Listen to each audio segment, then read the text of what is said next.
పాడికి ఆధారం పచ్చిమేతలు. పాడి పశువులకు గ్రాసాలను సరిపడా అందించినప్పుడే పాల దిగుబడి బాగుంటుంది. లేదంటే రైతుకు ఆర్థికంగా నష్టం వాటిల్లుతుంది. గత కొంతకాలంగా పశుగ్రాసాల్లో అభివృద్ధి పరిచిన రకాలతో రైతులు మెరుగైన గడ్డి దిగుబడి తీయగలుగుతున్నారు.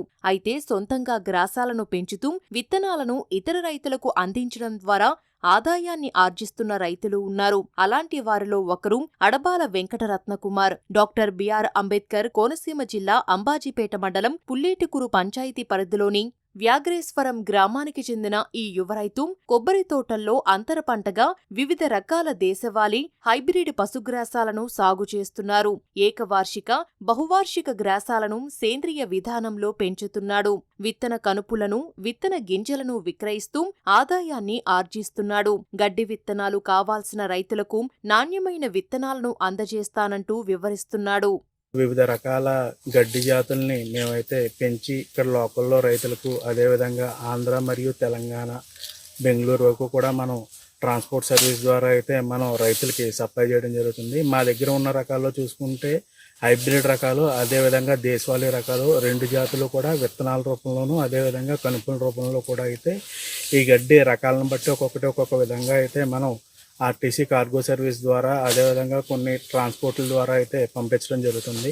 మన దగ్గర మనకి అధిక దిగుబడిలో చూసుకుంటే ఈ సూపర్ నేపియర్తో పాటు రెడ్ నేపియర్, స్మార్ట్ నేపియర్, అదేవిధంగా 4G బుల్లెట్ నేపియర్, దేశవాళీ రకాలైన మనకి జింజువా, హీరామణి సప్లై చేయడం జరుగుతుంది. ఇప్పుడు వరకు మీకు చెప్పుకున్న ఈ గడ్డి జాతులన్నీ కూడా మనకి కనుపుల రూపంలో సప్లై చేయబడుతుంది.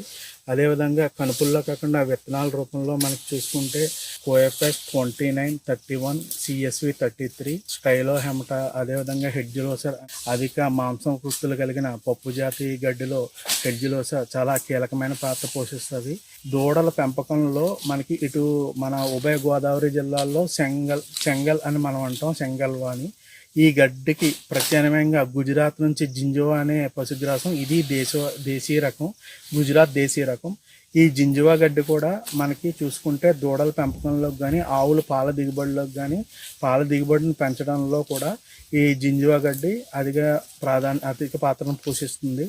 ఈ జింజువా గడ్డి కూడా మనకి కనుపుల రూపంలో అయితే మనం సప్లై చేయడం జరుగుతుంది. అదేవిధంగా ఈ స్మార్ట్ నేపియర్ చూసుకుంటే ఈ చిన్న సన్నకారు రైతులకి ఏ విధంగా చాఫ్ కట్టర్లు మెయింటైన్ చేసి 1-2 గేదెలు, చాలా చోట్ల వాళ్ళకి విద్యుత్ సదుపాయాలు లేని చోట్ల చాఫ్ కట్టర్ వాడకుండా ఈ స్మార్ట్ నేపియర్ అనేది ఎత్తు మనకి 3 నుంచి 4 అడుగుల లోపల ఉండి, కాడ అనేది బాగా లావుగా లేకుండా, ఆకుల శాతం ఎక్కువ ఉండటం వల్ల కూడా చాఫ్ కట్టర్ అవసరం లేకుండా చిన్న రైతులకు 2 నుంచి 3 గేదెలు మేపుకునే రైతులకు ఇది దిగుబడి పరంగా తగ్గిన రైతుకు కరెంటు, చాప్ కట్టర్ అవసరం లేకుండా సునాయాసంగా పెంచుకోవడానికి అయితే ఈ స్మార్ట్ నేపియర్ అనే గడ్డి మనకి ఉపయోగపడుతుంది.